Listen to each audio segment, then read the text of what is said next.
No contact. I'm sure you've heard this phrase by Oprah, but no contact pretty much is when today we're going to be discussing. I'm not going to skip my intro. Today we're going to be discussing mental awareness. I call Christmas the day after, basically Kwanzaa and Boxing Day. I call this day pretty much No Contact Awareness Day. So we are speaking about the individuals who have chosen for a very good reason and a reason they don't have to provide of why they are not in contact with their family members or someone who's close to them. Me personally, no contact, low contact. I'll be very transparent with you.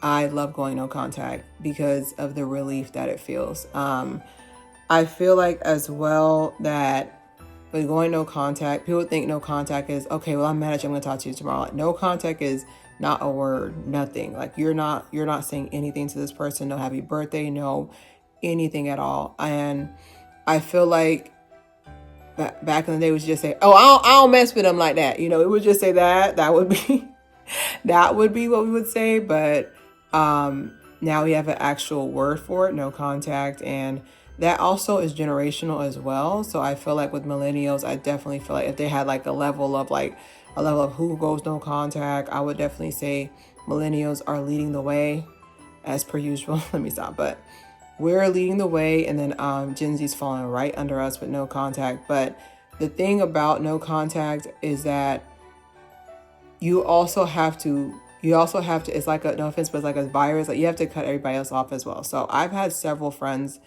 ex-associates in the past that I've gone no contact, but then I got to clear the whole bloodline. So I can't talk to your mom. I can't talk to your sister. I can't talk to your, I'll clear the whole bloodline. And it's really aggressive, but people have a tendency that when they know there's a level of conflict, this is why reality shows are so popular. This is why tea times and story times go so viral. It's just that once someone knows there's a conflict with someone, they will try to exploit it and try to make fun of it when at the end of the day, there was a line that was crossed. I also have on here too, is just that what leads to no contact. So what leads to no contact to me is unchecked and enabled behavior. So we're going to be my psychology degree into it. So when you have to, in psychology, you have to understand your body is built to protect itself. It's so cool. It's got this epidermis to protect the vital organs. It's got your ribs to protect your heart and your lungs.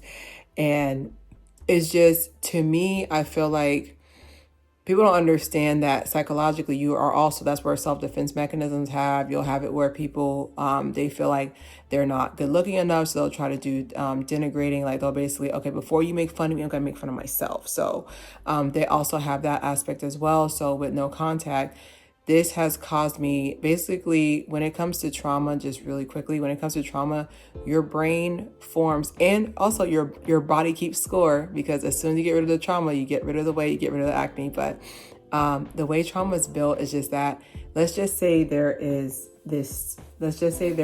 a Lego or a long, this is your emotions. So you have this long emotion, right? So once you start putting trauma in here, we pinch it. Trauma here, we pinch it again. Trauma here, we pinch it. So eventually this is going to start crumbling. So instead of having that whole network of emotion, thought process breakdown, what the body does is that it will just get rid of that person, block this person, start with low contact, basically only saying happy birthday or, just the bare minimum, and then go straight to no contact once. And then once that's done, we can rebuild our nice little ribbon here. So, basically in that aspect, no contact, I can definitely see by the year, was this 2025 for now, 2026 in a little bit. I can see by 2050, I can see about, probably with millennials and Gen Z entering their 30s and 40s, heavier into their 40s or almost 50s. I can definitely see the level of no contact increasing exponentially, almost by 50 to 60%, due to the fact that there's so many, and I'll speak about that in a little bit, there's so many new families being created, and also another thing too about no contact is the fact that when you get to the point of no contact, the person is pretty set. Now, I don't know if they're eligible for parole, if they could be like, okay, well, this person's acting right, but I promise you, if they go no contact, it's because they have been eligible for parole. They have been at a halfway house for being able to be with their emotions with them, and it still didn't go through, it still didn't work. So definitely that. So we have the rise of the new family. So I noticed this trend that we're starting to create with millennials and Gen Znians. We're starting to create our own families, and not talking about breeding. I'm not talking about that. We're starting to create our own families. Like, we're doing Friendsgivings. We're doing pre-Christmas. Like, I went to a pre-Christmas party last week, and it's just, we're starting to form our own traditions. Like, we're starting to form our own traditions. Like, I want to have it where every year, like my goal is that every year we go to one Caribbean island at girl trip, and then one Caribbean island, and then one Europe country per year, like, and ball out. Like, that's like my goal going forward with my girlies, like, to be able to do that each year, because they're starting to become, like, I already have a family, I have 4 siblings, but like, they're truly starting to become my family, where it's just like, okay, so we're going to meet on this day. And I've traveled with my friends before, just something small, test them out to Orlando. So just in case things go awry, I can just drive back. But I just see people building like so much, the good side of social media, but I see people building communities online. I feel in the Clear Hair comments, like, we're getting there. Okay, I have the same people keep showing up to class, which I have no problem with, but we're getting there. But like, definitely having like that community, it feels so good. There's no judgment. It really felt good to go to friends. The reason why Friendsgiving even started, like, even with my family, with my siblings within our family, is just that we started having it where each sibling hosts a Thanksgiving. And the reason why we had this, because we were tired of going to these, no offense, baby boomer and Gen X co-captain led holidays, and basically being asked questions that they know the answers to. Are you pregnant? Do you see a belly? Are you married? Do you see a ring? Are you on your second kid? Am I on my first? We just, like, it's just, do you have a new job? Do you see my W-2? Like, it was just, we got so tired of being asked those meticulous questions, which to me, it just shows how much of a conversationalist, the lack of conversational skills that the previous generations had, that they think that, oh, you got skinnier. Oh, you got fatter. Like, that's not how you discuss anybody. Because if I sit there and say, oh, that's your second lien on your house, then me, the IRS, and the mortgage people are going to have a different type of laugh, so, but I really feel like just building like your new family. So don't feel bad. Like, I just feel like the holidays are it's very, very hard during the holidays if you don't have the mentality of it. Like, me personally, there's certain people that I am low contact with, that I wish I had more relationship with, but they've earned their sentence, and I want you to know that there's nothing wrong with that. And of course, if you want to get it biblically, of course, forgive others as I have forgiven you. If I forgive you 70, you have to forgive them 70 times 70 times 7, so just being able to, I don't know, just being able to forgive and move past that. But definitely building your new family is, there's something so crazy about the fact that we actually have that opportunity. Because back in my day, we didn't have family like that. Like, it was just, this is the person that you're born with, and then that. But yeah, sorry, my camera died. There's just something so refreshing about seeing people being able to truly be themselves. Because I don't know about y'all, I'll be speaking for my own, but I don't know about y'all, but I just feel like there's something about truly being able to be yourself. Like, growing up, like, you're supposed to, you sit here, you're seen, you're not heard, and all these other things. So it's just really cool that we're able to be around ourselves, around others. And then another thing too is, like, people are still cooking. We still got the recipes. Still learn from the baby boomers. Baby boomers to me are the best cookers. Gen X, they're more experimental, but baby boomers, they got that down pat. Trauma and recipes, they got it. But I just feel like there's just something about knowing that people are able to find their people and truly find community, like true community. Because people feel like finding somebody somebody that you guys all hate in commonality is community. That's not community. Community is being, hey, I haven't heard from you in a little bit. I know you just had your son or your daughter. What do you need? Or, hey, I'm going to send you a meme to make you laugh. Hey, how, like, it doesn't have to do with pregnancy. It's very simple. Like, hey, I know you just graduated from law school. What do you need? Like, did you need this?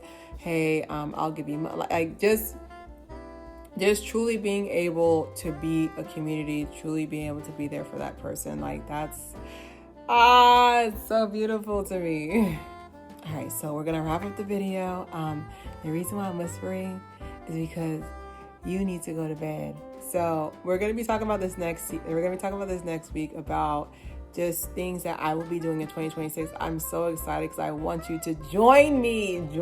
I tell you, join me. But I'm definitely so excited. There's just something about 2026 that just feels right. You know, it feels right, but I don't know. I'm just going to be hopeful. But a couple of things you can do to also improve is just that I went through and I cleaned out everything. I didn't even realize that fun fact, I have absorbed my parents' ability to hoard things. So that was definitely another thing too, that you can help with dealing with no contact, because the reason why I said you want to improve your psyche when it comes to no contact is that it's very easy to spiral. It's very easy to feel guilty. It's very easy to try to give them another chance just for sake of holiday, you know, sometimes just for sake of your children as well. I meant to say that as well. It's just that 9 times out of 10, when you go no contact, your kids got to go no contact as well, because guess what they'll do? They'll use your kids as props. Oh, they use them as pawns, and they don't know because they're so young and innocent, and they know that. Wow. But in all honesty, like, just make sure you check in on yourself, have patience with yourself, trust your decisions, stand by them.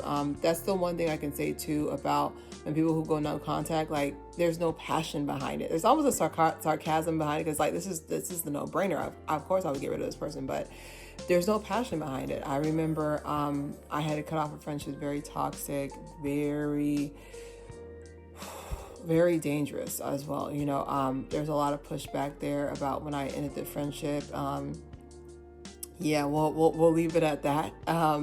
But it was very toxic, and I remember it was her birthday. I was like, oh, I should text her, I should message her, and like, that's when I said you gotta mentally be okay with being by yourself. Don't be desperate for friends, desperate for relationships. There is a thing that this person did that you said no more, and that was another thing too when it comes to just making sure you take care of yourself as well. Is also trusting yourself, because I remember there was a friend that I didn't even know I was harboring any emotions towards them, but I started pulling back. I didn't even know I did it. Like, sometimes if you don't go no contact, your body will go no contact for you. So I started, texting less, following up less, wanting to hang out less. And it was very informative of me, of the fact that whether or not I admit that this hurt, my brain is going to do it for me. Your brain got your back. It's amazing. But just psychologically, just trust your gut. Make sure your space is cleared. Make sure, that's why I said the hoarding, that'll help out with the psychological pushback from it. Another thing too is also mourning that relationship you could have had with that person. I feel like we all have this mental picture of how things will take place, how things will happen. And when that doesn't match, it's very easy.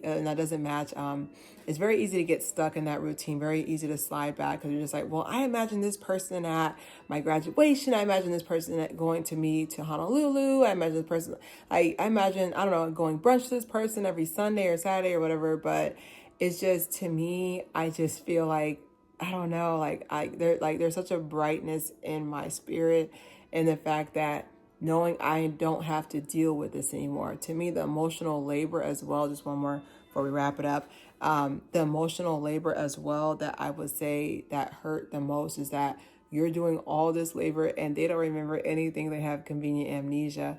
But it's just, to me, I really wish you well.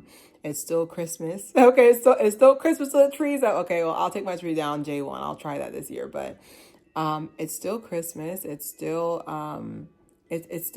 Christmas without certain people. It's still Christmas without your born family. Try your new family. And if your new family's not there, like send a meme. I know it's weird, but like just send something that, hey, I'm thinking of you, or I thought about you today. Just send something. I also wanted to add as well, just one more, is that to go no contact is to be happy. To go no contact is to be free. To go no contact is to be emotionally stable. So don't forget to subscribe, share.